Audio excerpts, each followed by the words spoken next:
ನಮ್ಮ RCB ಮಹಿಳೆಯರು WPL ಇತಿಹಾಸದಲ್ಲಿ ಪ್ರಪ್ರಥಮ ಬಾರಿಗೆ ಪಂದ್ಯವನ್ನ ಗೆದ್ದು ಒಂದು ಹೊಸ ದಾಖಲೆಯನ್ನ ಸೃಷ್ಟಿ ಮಾಡಿದ್ದಾರೆ.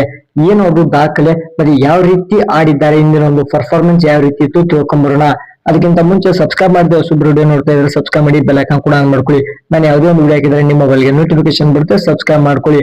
ಮೊದಲನೇದಾಗಿ ನಮ್ಮ RCB ತಂಡ ಬ್ಯಾಟಿಂಗ್ ಮಾಡುತ್ತೆ. ಆರಂಭದಲ್ಲಿ ಗ್ರೇಸ್ ಅವರು ಒಂದೇ ರನ್ ಅನ್ನ ತೆಗಿತಾರೆ, ಅವರು ವಿಕೆಟ್ ಅನ್ನ ನೀಡ್ತಾರೆ.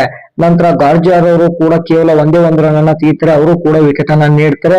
ಸ್ಮೃತಿ ಮಂದನಾರ್ ಅವರು ಕೂಡ ತುಂಬಾ ಹೊತ್ತು ಸ್ಕ್ರೀನ್ ಮೇಲೆ ನಿಲ್ಲಕ್ಕಾಗ್ಲಿಲ್ಲ, ಕೇವಲ 26 ರನ್ ಗಳನ್ನ ಬಾರಿಸ್ತಾರೆ 23 ಬಾಲ್ ಅಲ್ಲಿ.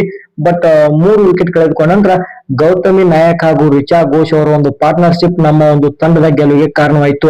ಗೌತಮಿ ನಾಯಕ್ ಅವರು 73 ರನ್ ಗಳನ್ನ ಬಾರಿಸಿದರೆ 55 ಬಾಲ್ ಅಲ್ಲಿ 7 ಬೌಂಡ್ರಿ 1 ಸಿಕ್ಸ್ ನ ಬಾರಿಸಿದರೆ. ರಿಚಾ ಘೋಷ್ ಅವರು ಚೊಕ್ಕದಾಗಿ 27 ರನ್ ಗಳನ್ನ ಬಾರಿಸ್ತಾರೆ 20 ಬಾಲ್ ನಲ್ಲಿ. ರಾಧಾ ಯಾದವ್ ಅವರು 8 ಬಾಲ್ ಅಲ್ಲಿ 17 ರನ್ ಗಳನ್ನ ಬಾರಿಸ್ಕೊಳ್ತಾರೆ.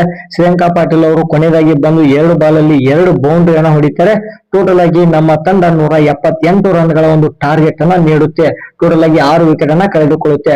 178 ರ ಒಂದು ಟಾರ್ಗೆಟ್ ಅನ್ನ ಚೇಸ್ ಮಾಡಕ್ಕೆ ಬಂದಂತ ಗುಜರಾತ್ ತಂಡದಲ್ಲಿ ಬೆತ್ ಮೋನಿರ್ ಅವರು ಕೇವಲ 3 ರನ್ ಅನ್ನ ಬಾರಿಸಿರ್ತಾರೆ, ಅವರು ವಿಕೆಟ್ ನೀಡ್ತಾರೆ. ಸೋಫಿಯಾ ಡಿವೈನ್ ಅವ್ರನ್ನ ಒಂದು ಡಕೌಟ್ ಆಗಿ ಅವರು ಪೇಲಿನತ್ತ ಮುಖ ಮಾಡ್ತಾರೆ. ಇನ್ನ ಜಿಜಿ ತಂಡದ ನಾಯಕಿ ಗಾರ್ಜಿಯಾರ್ ಅವರು, ಕ್ಯಾಪ್ಟನ್ ಅವರು 54 ರನ್ ಗಳನ್ನ ಬಾರಿಸ್ತಾರೆ, ಅವ್ರೊಬ್ಬರೇ ಒಂದು ಹಾಫ್ ಸೆಂಚುರಿಯನ್ನ ಗುಜರಾತ್ ತಂಡದ ಪರವಾಗಿ ತೆಗೆದುಕೊಳ್ತಾರೆ. ಬಟ್ ನಮ್ಮ RCB ತಂಡದ ಬಾಲರ್ಸ್ ಗಳಿಗೆ ಬೆಲ್ ಅವರು 1 ವಿಕೆಟ್ ಅನ್ನ ತೆಗೆದುಕೊಳ್ತಾರೆ, ಸೊಯಾಲಿ ಅವರು 3 ವಿಕೆಟ್ ಅನ್ನ ತೆಗೆದುಕೊಳ್ತಾರೆ. ಆರಂಭದಲ್ಲಿ ಸೊಯಾಲಿ ಅವರು 2 ವಿಕೆಟ್ ತೆಗಿತಾರೆ, ಬೆಲ್ ಅವರು 1 ವಿಕೆಟ್ ಅನ್ನ ತೆಗಿತಾರೆ. ಇನ್ನು ನಡೀನ್ ಅವರು 2 ವಿಕೆಟ್ ತೆಗೆದುಕೊಳ್ತಾರೆ, ರಾಧಾ ಯಾದವ್ 1 ವಿಕೆಟ್, ಶ್ರೇಯಾಂಕಾ ಪಾಟೀಲ್ ಅವರು 1 ವಿಕೆಟ್ ಅನ್ನ ತೆಗೆದುಕೊಳ್ತಾರೆ. ನಮ್ಮ RCB ತಂಡ 61 ರನ್ ಗಳಿಂದ ಪಂದ್ಯವನ್ನ ಗೆಲ್ಲುತ್ತೆ. ಇದೇ ಪ್ರಪ್ರಥಮ ಬಾರಿಗೆ ನಮ್ಮ RCB ತಂಡ ಆಡಿರುವ 5 ಪಂದ್ಯದಲ್ಲಿ 5 ಪಂದ್ಯ ಗೆದ್ದು ಫೈನಲ್ ಗೆ ಎಂಟ್ರಿ ಕೊಟ್ಟಿದೆ. ಕೆಳಗಡೆ ನಮ್ಗಿಂತ ಕೆಳಗಡೆ ಮುಂಬೈ ತಂಡ ಇದೆ, ಬಟ್ ಅವರು ಕೇವಲ 5 ಪಂದ್ಯದಲ್ಲಿ 2 ಪಂದ್ಯ ಗೆದ್ದಿದ್ದಾರೆ. ಇನ್ನು ಅಷ್ಟಕ್ಕಷ್ಟು ಪಂದ್ಯ ಇನ್ನು ಉಳಿದಿರುವ 3 ಪಂದ್ಯವನ್ನ ಗೆದ್ರು ಕೂಡ ನಮ್ಮನ್ನ ಬೀಟ್ ಮಾಡಕ್ ಆಗಲ್ಲ. ನಾವೇ ಟೇಬಲ್ 1 ಅಲ್ಲಿ ಇರ್ತೀವಿ, ನಾವು ಡೈರೆಕ್ಟ್ ಫೈನಲ್ ಅನ್ನೇ ಆಡ್ತೀವಿ, ಯಾವುದೇ ಸೆಮಿ ಫೈನಲ್ ಆಡಲ್ಲ.